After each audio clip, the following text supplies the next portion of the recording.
नहीं, एम और वाई जो समीकरण की आप बात करते हैं, अच्छा मोदी योगी की बात करें, हमको लगा कि बिहार वाला एम वाई की बात कर रहे हैं।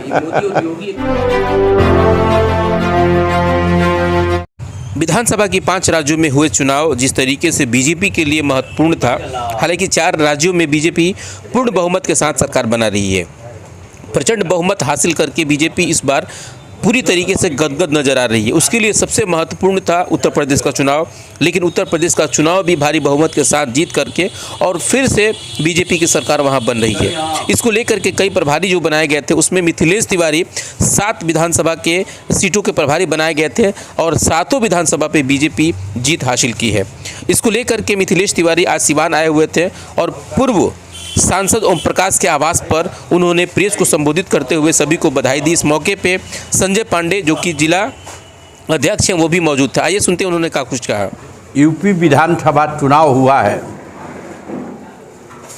और वहाँ 7 विधानसभा में एनडीए की जीत हुई है और आज हमारे माननीय मिथिलेश तिवारी जी सिवान आए हैं, तो माननीय मिथिलेश तिवारी जी के स्वागत हम लोग करेंगे।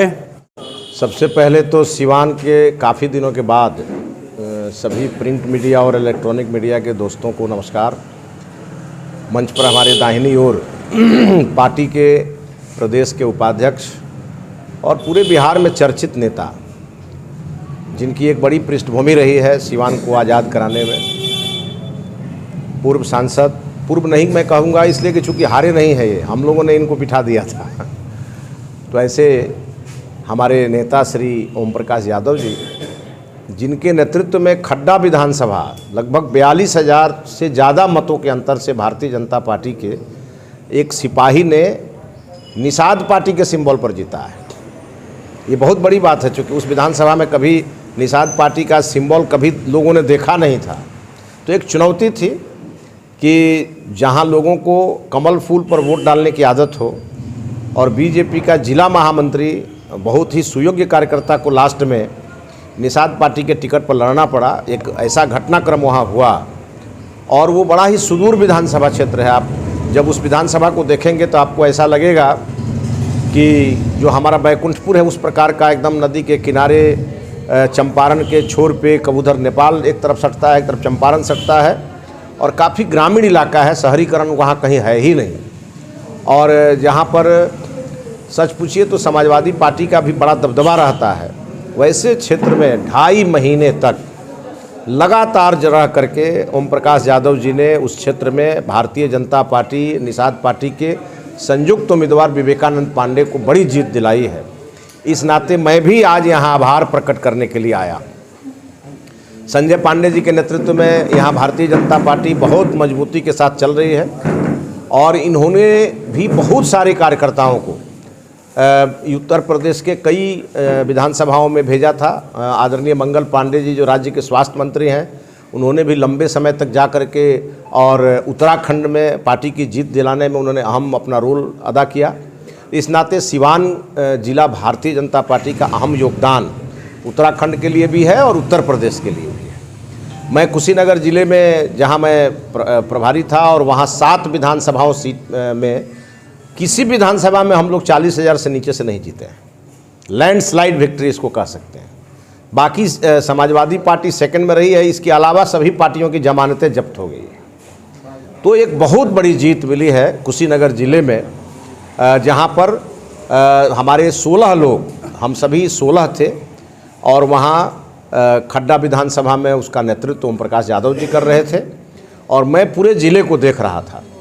तो मैंने वहाँ महसूस किया कि जब सिवान में खटिया छाप से चुनाव लड़ने का जो अनुभव था ओम प्रकाश यादव जी का, कि यहाँ उस समय खटिया छाप को भी कोई नहीं जानता था। एक चुनाव चिन्ह जो पॉपुलर चुनाव चिन्ह होता है वो कमल फूल है। आज के डेट में कहीं जाएगा तो उम्मीदवार को लोग नहीं खोजेंगे, कमल फूल को लोग वोट दे देंगे। तो उसी प्रकार सिवान में जो ये चुनाव जीते थे, उनका उस समय का जो अनुभव था वो खड्डा विधानसभा में काम आया कि किस प्रकार से किसी चुनाव चिन्ह को लोकप्रिय किया जा सकता है। भारतीय जनता पार्टी को कमज़ोर करने वाले लोग और देश को कमज़ोर करने वाले लोग, जिनको विकास से मतलब नहीं, वो जाति की राजनीति करते हैं, वो धर्म की राजनीति करते हैं। दगाबाज और दंगाबाज जैसे नेता वो उत्तर प्रदेश में लगे थे कि किसी तरह बीजेपी को कमज़ोर कर दें, और उसी के कहीं ना कहीं बहकावे में कुछ लोग जरूर आ गए। सीटें हमारी कम हुई लेकिन हमारा वोट शेयर बढ़ा है, वो आपने देखा होगा। तो हमारा वोट शेयर इस तरफ इंगित करता है कि जो इस बार हमारी सीटें कम हुई है उसकी सूद समेत वापसी हम 24 में मोदी जी के नेतृत्व में करेंगे, और कहीं खाता किसी का नहीं खुलेगा उत्तर प्रदेश में, ये आपको हम विश्वास दिलाते हैं। ट्रेंड चल रहा सर, बुलडोजर बाबा और MY, ये जो समीकरण है क्या उत्तर प्रदेश से निकल कर पूरे देश में जाएगा क्या? नहीं, M और Y जो समीकरण की आप बात करते हैं, अच्छा मोदी योगी की बात कर रहे हैं, हमको लगा कि बिहार वाला MY की बात कर रहे हैं। मोदी और योगी एक ट्रेंड चल रहा है। देखिए, योगी केवल उत्तर प्रदेश के मुख्यमंत्री ही अब नहीं है। आपने देखा होगा कि उसके पहले भी वो नेशनल ब्रांड थे, और योगी जी पूरे देश में भारतीय जनता पार्टी का प्रचार करने जाते थे। बहरहाल अभी तो उत्तर प्रदेश देश का बड़ा राज्य है, बिहार से ठीक दुगुना बड़ा राज्य है। तो जो वहाँ के इतने बड़े राज्य में जिस व्यक्ति ने वहाँ पर राम के मूर्ति की स्थापना के साथ राम राज्य की सत्ता को वापस किया है, तो चर्चा तो होगी। लेकिन ये भी जान लीजिए कि योगी जी की सत्ता मोदी जी के आशीर्वाद से है। एक तरफ राम का आशीर्वाद है और दूसरी तरफ मोदी जी का आशीर्वाद है। और M और Y की चर्चा आप कर रहे हैं तो ये अच्छी बात है। मोदी और योगी की चर्चा तो देश में होनी ही चाहिए। बुलडोजर पे सर, बुलडोजर तो इस बात का प्रतीक है कि जहाँ कोई माफिया सरकार के ज़मीन पर और किसी गरीब जनता के ज़मीन पर अपना इमारत खड़ा करेगा, भाजपा का बुलडोजर वहाँ चलेगा। ये योगी जी ने इशारा कर दिया यूपी में। बुलडोजर क्या बिहार में भी चलने की संभावना? बहुत जल्दी चलेगा बिहार में भी। आपने कल देखा होगा कि बिहार में जब हमारे कार्यकर्ता जश्न मना रहे थे तो वो भी पटना में बुलडोजर पर जश्न मना रहे थे। तो बुलडोजर उत्तर प्रदेश के लिए ही नहीं है, ये बुलडोजर पूरे देश के लिए है। उन माफियाओं के लिए संकेत है कि अब भारतीय जनता पार्टी के राज में कोई माफिया चाहे कितना भी बड़ा क्यों ना हो, वो अपनी आर्थिक साम्राज्य को बड़ा करके और देश का नुकसान नहीं कर सकता है। उत्तर प्रदेश के चुनाव को जीतने में सबसे अहम रोल किसका रहा? मोदी जी का रहा या योगी जी का रहा? दोनों का रहा, और सबसे बड़ा अहम रोल रहा कमल फूल का। हमारा तो आप जानते हैं भगवा ध्वज, जिसके सभी हम लोग नेता मानते हैं। जब हम RSS की शाखा में जाते हैं तो हमारा नेतृत्व तो भगवा ध्वज करता है, और हम सब लोग लगभग उसी से निकले हुए लोग हैं।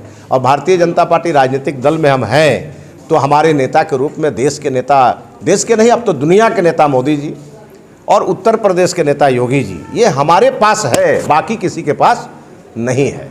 और हमारे पास तो गैलेक्सी ऑफ लीडरशिप, हमारे राष्ट्रीय अध्यक्ष आदरणीय नड्डा जी ने जिस प्रकार से प्रबंधन किया पूरे देश में भारतीय जनता पार्टी, आप समझ सकते हैं कि उनके नेतृत्व का भी एक कमाल है कि उनके नेतृत्व में 4 राज्यों में भारतीय जनता पार्टी की वापसी हुई है। आज नड्डा जी भी बहुत यशस्वी राष्ट्रीय अध्यक्ष के रूप में आज देदीप्यमान है।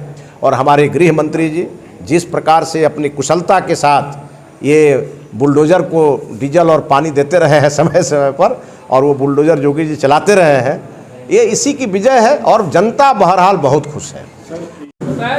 प्रदेश नेतृत्व और जिला नेतृत्व के द्वारा मुझे उत्तर प्रदेश के खड्डा विधानसभा की जिम्मेवारी दी गई। पहली बार जब हम गए तो हमने देखा कि न वहाँ होटल है, न बढ़िया कोई खाने पीने का दुकान है। लेकिन उस परिस्थिति में भी हमने देखा कि हमारी माताएं बहनें जो बिहार महिला मोर्चा से गई थी, लगातार रह करके काम कर रही थी, और उन लोगों से प्रेरणा लेकर के अपने बड़े भाई जो हमारे कुशीनगर के 7 विधानसभा के प्रभारी थे, इनके दिशा निर्देश में हमें काम करने का अनुभव मिला। और आप लोगों के बीच बता दें कि हमने कोई इनसे गिला शिकवा नहीं किया कि मेरे यहाँ ठहरने की क्या व्यवस्था है, रहने की क्या व्यवस्था है, खाने की क्या व्यवस्था है। हर व्यवस्था को अपने कंधों पर लेकर के एक ही लक्ष्य लेकर हम लोग गए थे कि किसी तरह अपने उम्मीदवार को विजय श्री दिलानी है। हम आभार व्यक्त करेंगे वहाँ की महान जनता को कि उन लोगों ने मोदी जी और योगी जी के कुशल नेतृत्व में निषाद पार्टी का नया सिंबल था भोजन भरी थाली, और वहाँ के कार्यकर्ताओं को हम लोगों ने दोनों भाई प्रेरित किए। हम लोगों ने कहा कि हम लोग वोट मांगने नहीं आए, हम लोग आप लोगों की शक्ति को एहसास कराने आए हैं। हनुमान जी को पता था कि हम समुद्र लांघ सकते हैं, उनको पता नहीं था। लेकिन जामवंत ऋषि ने उन्हें जब बताया तो उन्होंने समुद्र का लांघन भी किया और माता जानकी का पता भी लगाया। उसी तरह हम लोग प्रेरित करने के लिए, कार्यकर्ताओं को उत्साहित करने के लिए प्रदेश से हम लोगों को वहाँ भेजा गया था। निश्चित रूप से हम भारतीय जनता पार्टी के एक कार्यकर्ताओं को उत्साहित करने के लिए, प्रेरित करने के लिए बहुत है। और हम लोगों ने जो विश्वास दिलाया है आम जनता के लिए कि हम लोग सुशासन देंगे, गरीबों के कल्याणकारी योजनाओं को उनके घर तक पहुंचाएंगे, तो हमको लग रहा है कि कल के भाषण में भी योगी जी ने कहा है कि जो लोग छूट गए थे उनको समाहित करके हम अपने विकास के पथ पर अग्रसित होते रहेंगे।